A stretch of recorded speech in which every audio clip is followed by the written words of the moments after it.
Hello guys, welcome to my channel. So today I'm back with one more video, and in this video we are going to talk about a complete front end and back end application, which is going to be something for a beginner. So this is not going to be a bit advanced. This is going to be just specifically for beginners. So we are going to keep everything simple. Now what we are going to do here is we have to create a task application, which is basically a to-do application. And here we are going to use Spring Boot, Angular and some other tech stack. So majorly we are going to work with Spring Boot and Angular. Now if you are new with both these two technologies, then you are at the right place. Now before we actually work on this video, if you are new to my channel, if you haven't yet subscribed to my channel yet, please do. It's not a major thing and it's completely free to subscribe to my channel. Now I see that a lot of you are watching my videos, and I always say these lines in all of my videos, but I still don't see much of you subscribing to my channel. So please do that. It's a humble request. Now let's kickstart this video. Alright, so the first thing first is that we need to generate our project, and for which I'm going to go with Spring Initializer. So what do we need here is we need Maven, we need Java, and here we will name this todo app, and let's add dependencies. So we need web, we need JPA, and we need h2. Now why do we need these three? So Spring Web is we are using because we are going to work on our REST controllers and controllers. So these are your backend controllers basically, on which the front end request will come through. Now the front end application is completely independent of what we are going to build in backend, so leave that part out for now. Now JPA is basically to communicate with your database. So this basically is a way to connect to your database and send or update or receive data. So you can use queries without actually using queries to update the data in database. Now S2 database is basically a fast in-memory database. When you say in-memory, so this is going to use my system's memory, and I'm not going to install anything for this. This is going to be completely by default given to me, right? So I don't need to install MySQL or PostgreSQL for this. So that's why I'm using S2, because this gives me a better start to create the application. Now for other database languages like PostgreSQL or MySQL, you just need to make a simple change in application.properties, with which you are going to make it work with any database languages, right? Now we are done with this. Let's generate this project. Now let's extract this. Alright, so the project is extracted. Now let's open the favorite IDE of yours. So I'm going to go with IntelliJ for now.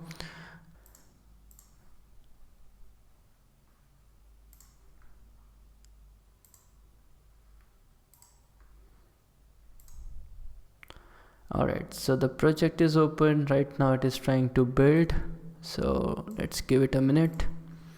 Now in the pom.xml you can see all the details, and if you go inside your source main resources, you would see this application properties, which is a major file. So this is the only file through which you actually pass on the properties which your application needs, and whatever properties you provide here, Spring automatically reads those properties and do the functionality provided to us by Spring Boot for us. So this is something which we get by default. We don't have to do anything on this, right? Now what do we need to update here in this application.properties? So first thing first is that you need database properties. So when we say database properties, as in which database you are using and how you are using it. Now again, like I said, you can use any database that you want. You just need to set a few properties for it, and these are the properties. So let's go one by one. So this basically gives me the functionality through which I can actually open the H2 console, as in where I can see the table structure, where I can run the queries to see if I have the data there or not, and this is good for debugging.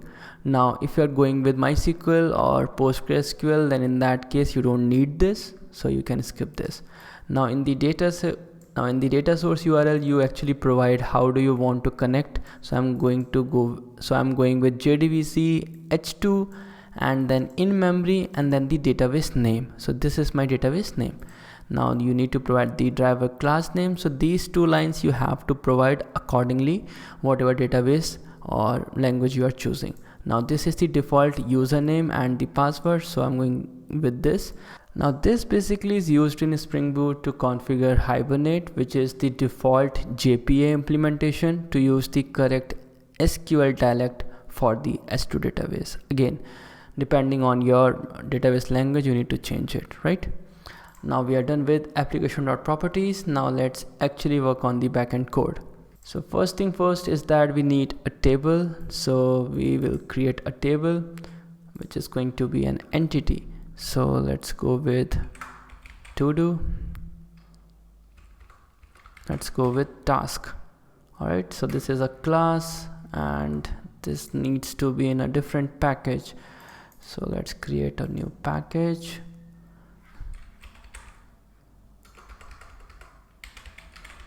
Model, or you can say entity. Let's drag it to model. Alright, now like I said, this is an entity. Now we need a primary key, which is ID. Now I need a title for this task.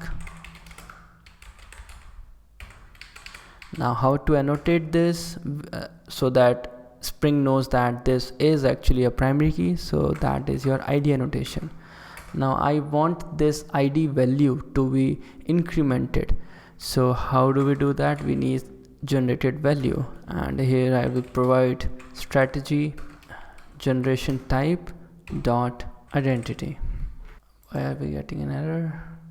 Okay, we have 2 equals here, that's why. Alright, now for this I need to annotate this with column, but that's by default, so no need for that.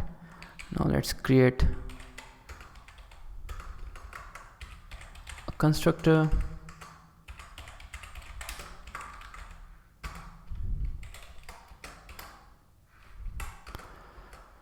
Now let's create a parameterized constructor.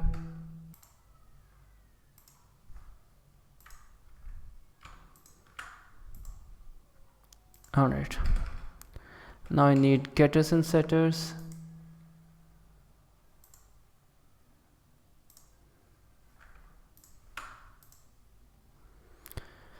And we are done with our table structure. Now let's work on our repository.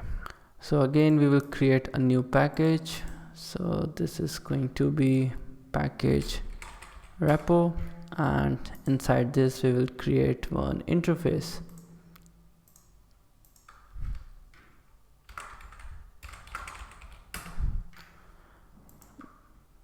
Now let's extend this to basically use your JPA functionality. So when we use JPA repository, we get a lot of functionality like your CRUD operations, which are basically your create, read, update, delete, right? So those kind of functionality I also want here, so that's why I'm going with this. Alright, now we are done with our repository. Now let's work on our controller. So let's create a new package and then the class.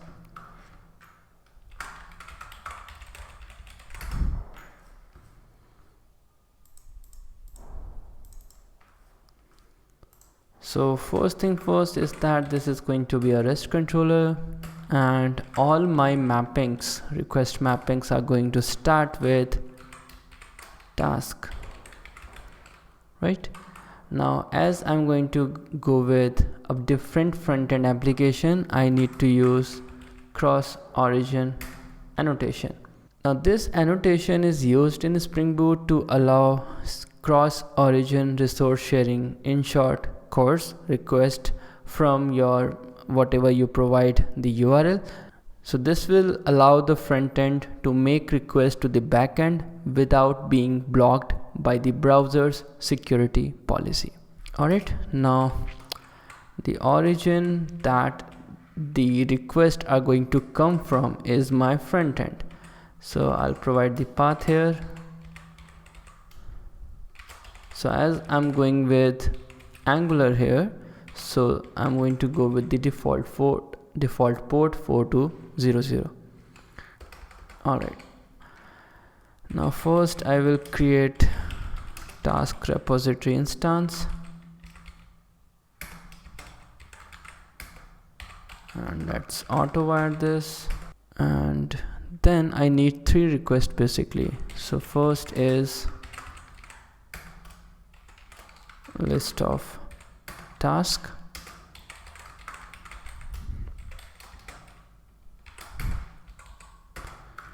so this is my get mapping, and here I'll simply return task repo dot find all.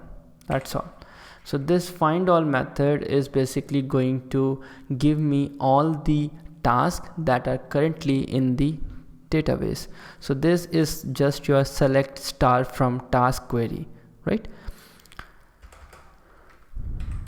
Now public task add task, so this is to create a new task, and this is going to be post mapping, and this is coming from request body. Now if you don't know about request body, so this is to map HTTP request body content to a Java object automatically, and this is very common in REST APIs where data is sent in the request body, and which is usually in JSON format, right? So here we are basically converting the JSON object data to an object data. Now what do we need to do with this data is we will simply save it. So we have a method in JPA which is save. So this is your insert query. If you don't know about JPA, then yeah, this is simple insert query. Now we need delete operation as well. So public void delete task, and this will be a delete mapping depending on which ID you want to delete. Now this is coming as path variable, so this is going to be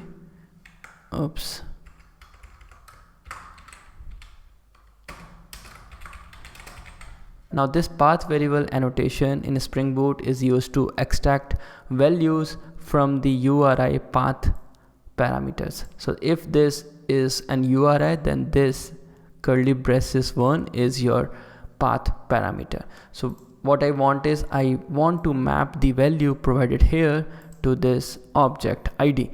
So how to do that? Using path variable. That's it. So here I don't need to return anything. I'll simply do delete. So this is your delete query based on the ID. So here this is going to be delete by ID, and then here I'll provide the ID, and we are done with our task controller. Okay, so this won't work because we don't have the service class with us. So let's initialize this.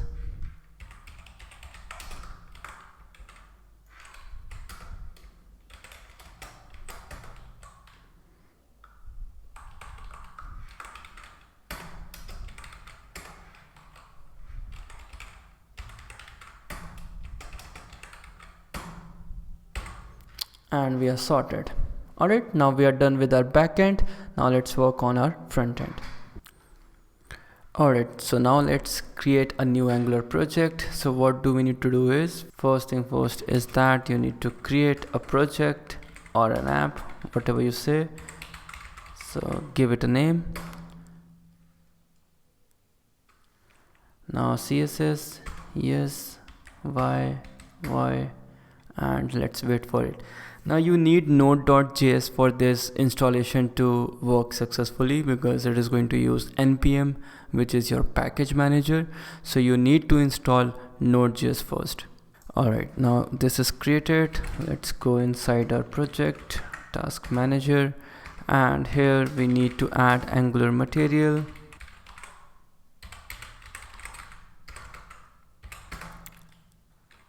Y Azure Y. Alright, so it's done. Now let's generate a component, which is basically your table that we created in backend as well. So give it a name, task, and similarly we need a service, task. Alright, now let's open the project.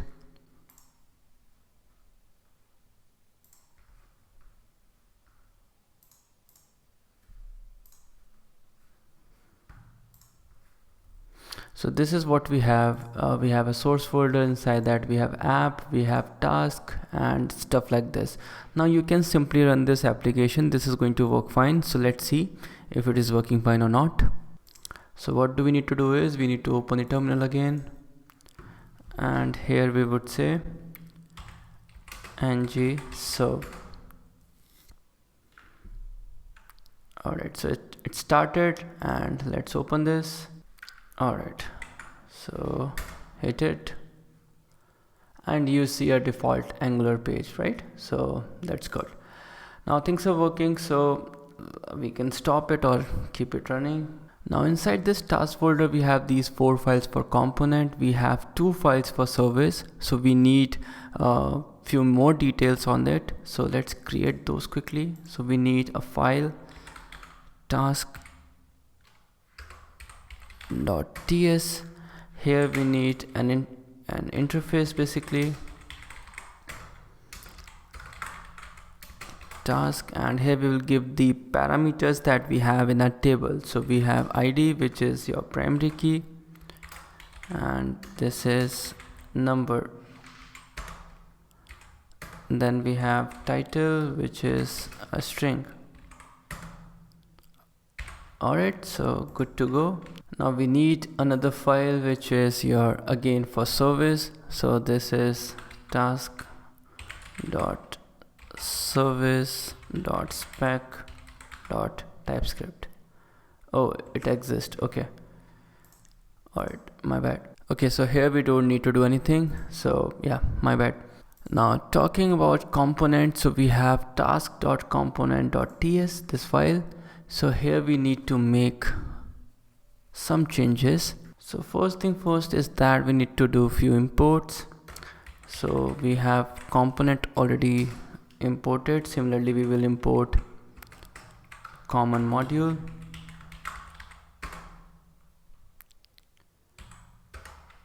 and then we will also need forms module. Okay, then we need task service, and lastly we need to import task.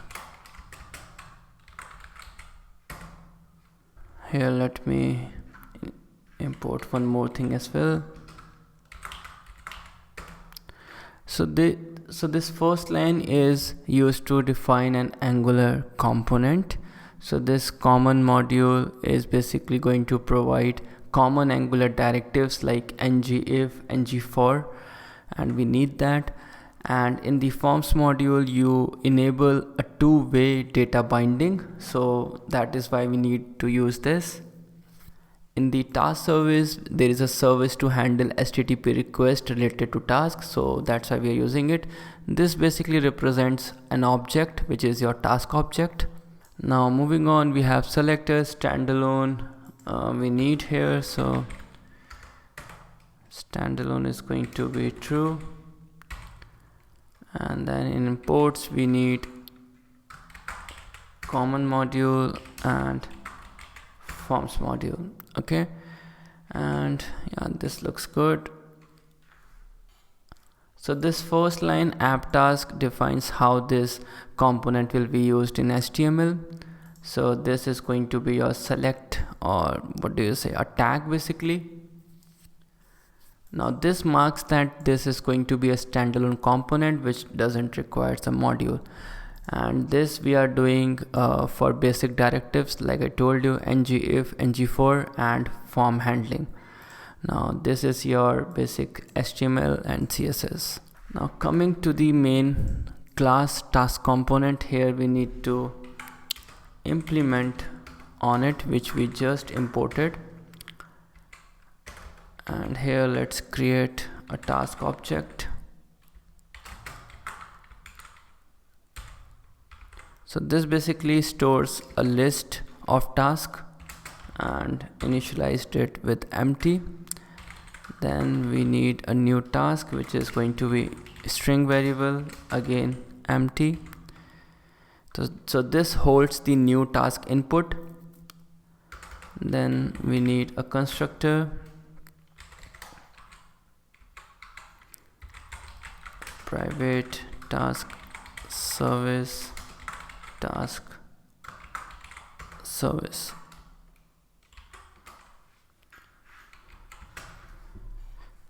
So this injects task service for API calls. Then we need ng on init.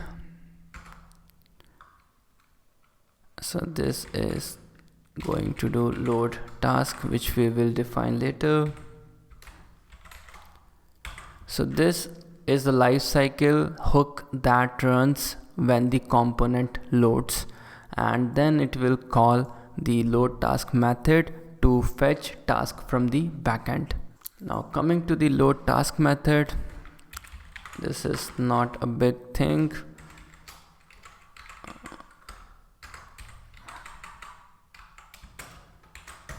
So here we need to use the task service. So this will call the backend and the method get task. From that it will subscribe,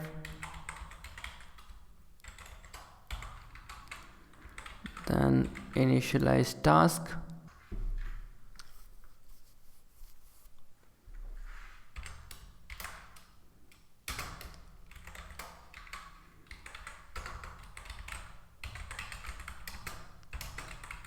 Alright, so for now we don't have this method, but that's okay, leave it for now. Or let's create it. So we have to go to task service.ts, and here basically we are going to create a new class. So this basically is going to, first thing first is that we need to do imports. So we have injectable, we will also need HTTP client, because now we have to call the backend service. And then we need observable. So this is our RxJS feature to handle asynchronous data streams from API calls. And HTTP client allows making HTTP requests like get, post, delete, etc. Right? And if you don't know about injectable, this marks this class as an Angular service that can be injected into component like this. Right? Now observable, and lastly import task. So that is a must. Actually everything is a must here, but yeah. Now what do we need is we need to work on this class. So first is that we need to provide the API URL that we need to hit. So here we are talking about the backend URL, which is going to work on port HTTP 8080. So localhost 8080 and then task. Alright, so this defines task service to handle task related API request. Now we need to inject HTTP client to enable API communication. So how to do that? Basically in the constructor we would say private HTTP client. Now let's work on the methods. So first method was get task. So this is going to return observable, the object type list of task.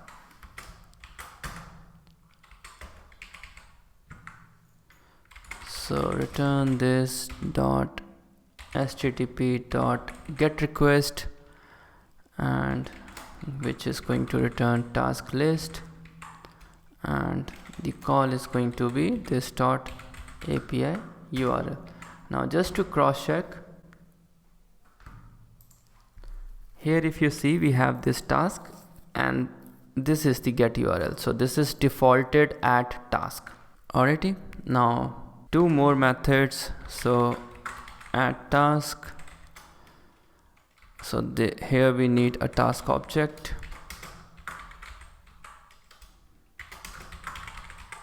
and it will return a simple single task, not a list of tasks. Return this is going to be a post request. Again the URL is going to be same.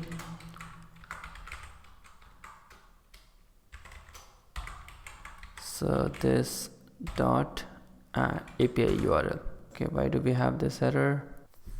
Okay, I forgot to pass on task as well.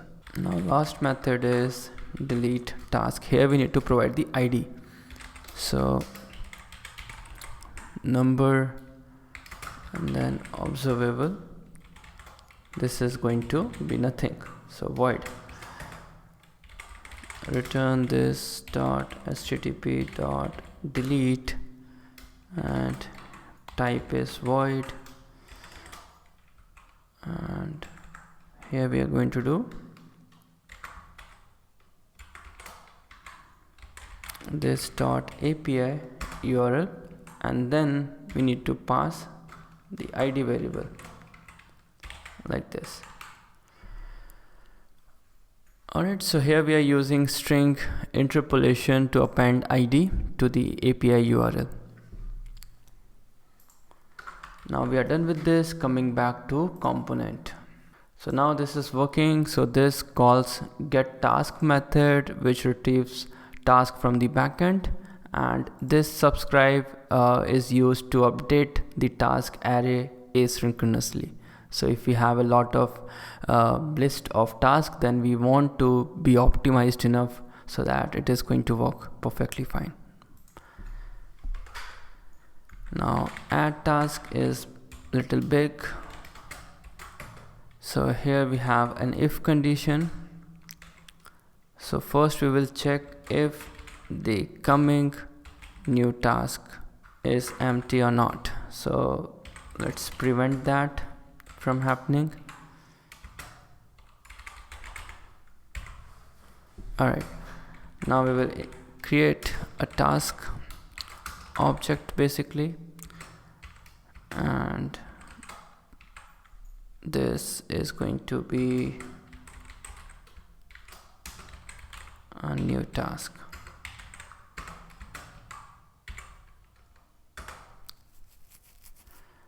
Now we will call the task service, add task method, provide the new object task, subscribe to it, and then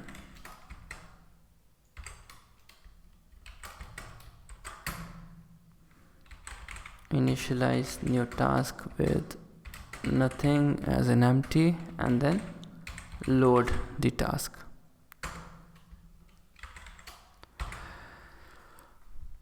So this add task is to send the task to the server.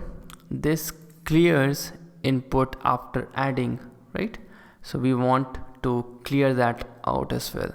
Then this calls the load task to refresh the task list. Now last method, delete task.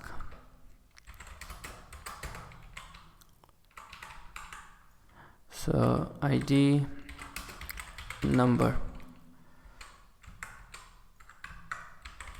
this dot task service dot delete task. Here I will provide the ID and then subscribe,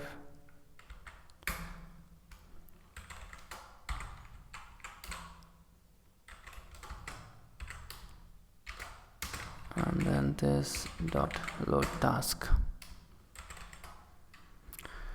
Alright, so we are done with component as well. Now let's work on the HTML page. So if you check here, you see nothing, right? So let's do that. So first thing first is that I'm going to create a div.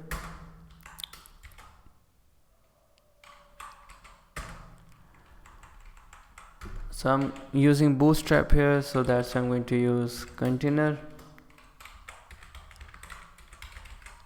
Okay, I think I haven't used Bootstrap here in the project yet. So if you don't have Bootstrap installed, so what you need to do is go to a terminal and do npm install Bootstrap. So once this is done, in the angular.json file we need to include a line.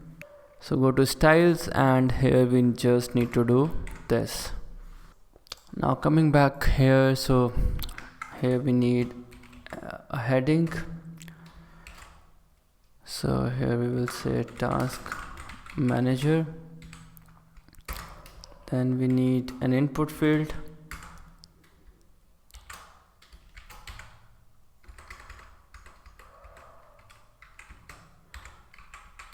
So here we need ng model.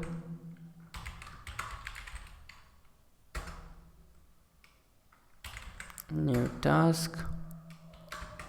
Then let's do a placeholder, new task. Alright, so the mapping is done. Now we need a button.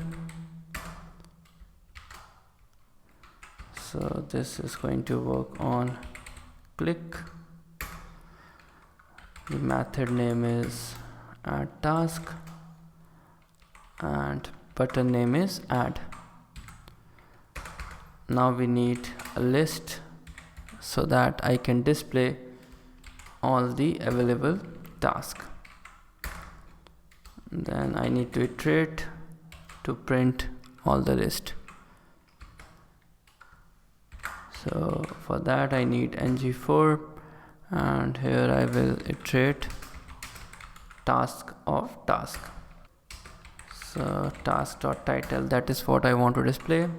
Then for each row I'm going to have a button and this is going to be on a click, and if someone clicks on it then I want to delete that task. Task.id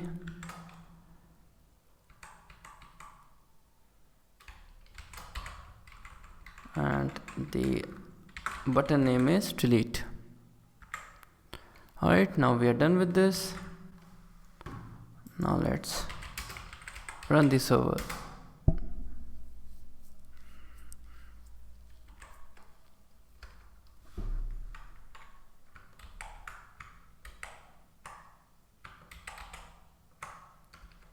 Okay, so my guess this is already running. Yeah, it's running already.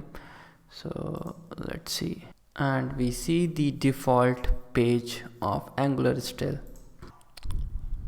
Alright, so I forgot to add module.ts, app.module.ts file. So let's go to main.ts.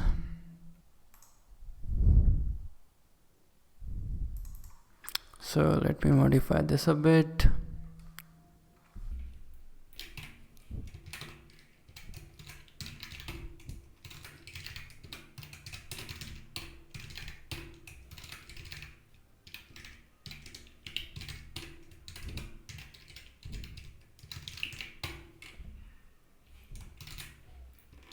Still not working.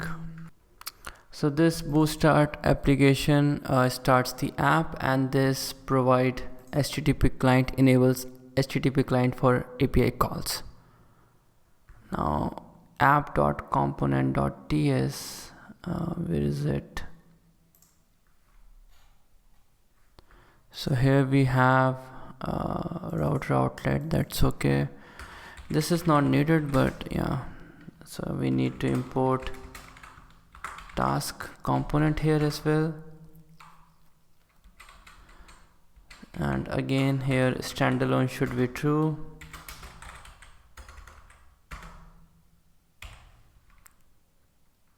and in imports let's do task component as well.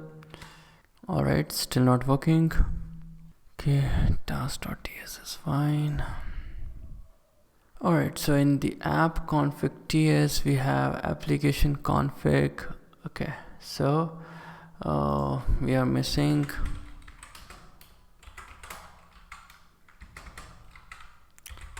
provide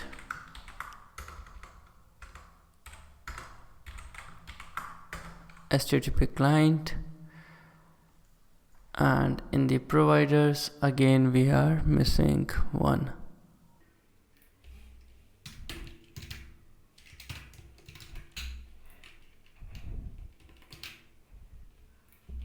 Alright, again no change. Okay, we have component, we have task component. Okay, my bad, we need forms module here.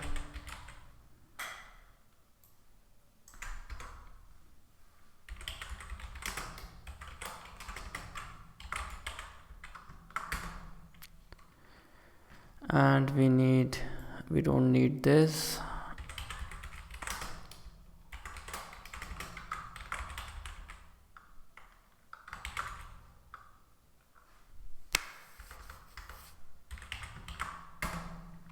Alright, now here let's do forms module, common module. Okay, so this was my bad. So yeah, this is what I was missing. So here in the title let's do new task.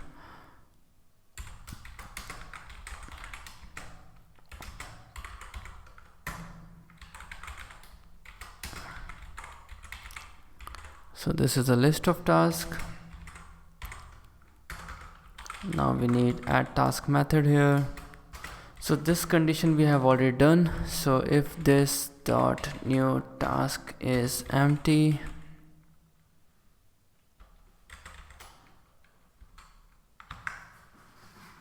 so this dot task,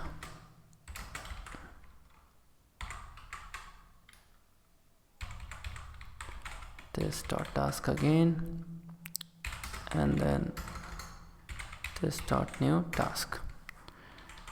Then we will clean everything up.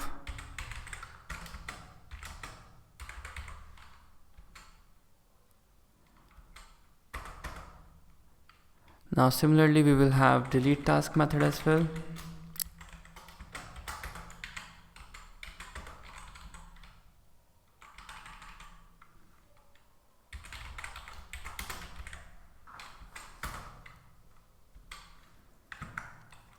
This dot task equal to this dot task. Then we will have a filter.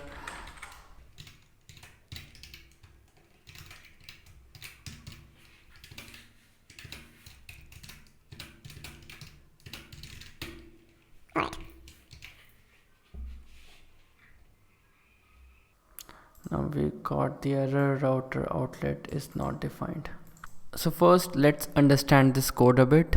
So here we have, so these variables are basically to hold or store the values. So this is to store the input value and this is to hold the list of tasks. Now in this method we are first checking if the new task is not empty. So this trim method basically removes extra spaces. Now we are creating a new array instead of mutating it directly, right? Now this is going to clear the input field after adding the task. Now in the delete one we are removing a task by index using filter method. So this underscore represents the ignored task value, and this I not equals to index keeps all tasks except the one with the given index. Alright, now I removed the router outlet here, so that's why I'm getting this error. So let me do one thing. So let's import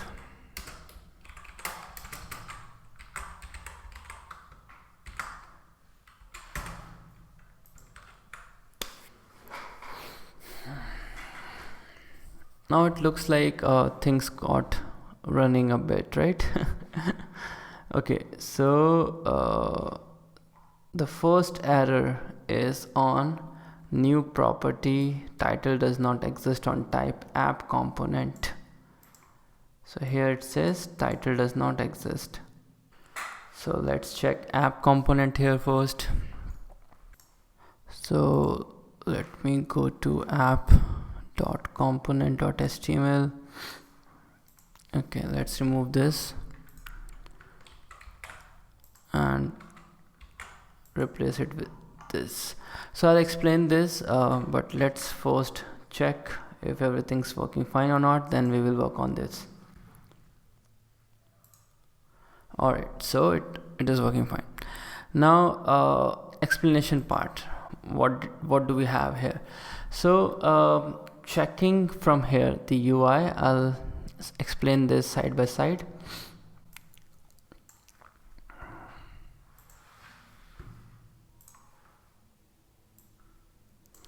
So first thing first is that we need a card. Basically here, if you see, this is a boundary, so that's why we have div class card. So we are inside a card right now. Then we have a heading which is task manager, you see here. Then we have this icon which I have here.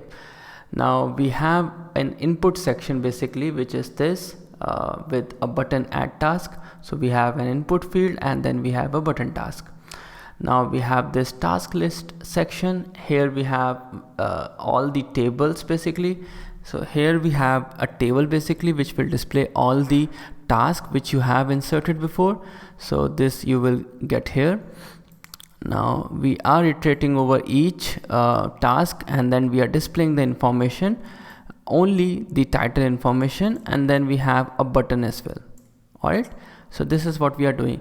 So now to make this work, so our application is working fine front end wise. Now let's run our backend as well and let's see how they are working together.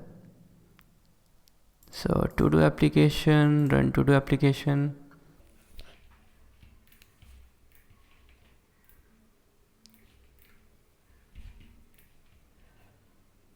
Alright, so the application is started on port 8080. Alright, now let's see how it is working. So let's add a task, drink water, and the task is created. Alright, now let's add another one, workout. Let's add it. Now let's say that I have drank the water. Let's delete it, and it's got deleted. I have completed my workout, so deleted. Now it's working fine. So yeah, everything is working fine, and as you can see, this is not that difficult and it's pretty easy if you have a bit understanding of HTML, CSS or JavaScript, and if you have little bit understanding on Spring Boot or Spring or maybe advanced Java. So yeah, this is roughly what you have to know about before you actually work on it. Now if you have any questions related to this code, do let me know in the comment section. I will put these two portions of code in my GitHub repository so you can take a sample from there. Now we are done with this application. Alright, so this was it for this video. I really hope that you loved the content that I have shown in this video. If you have any questions, do let me know in the comment section of this video, and hopefully we will meet in some another video. Till then, stay happy, keep learning, and bye bye.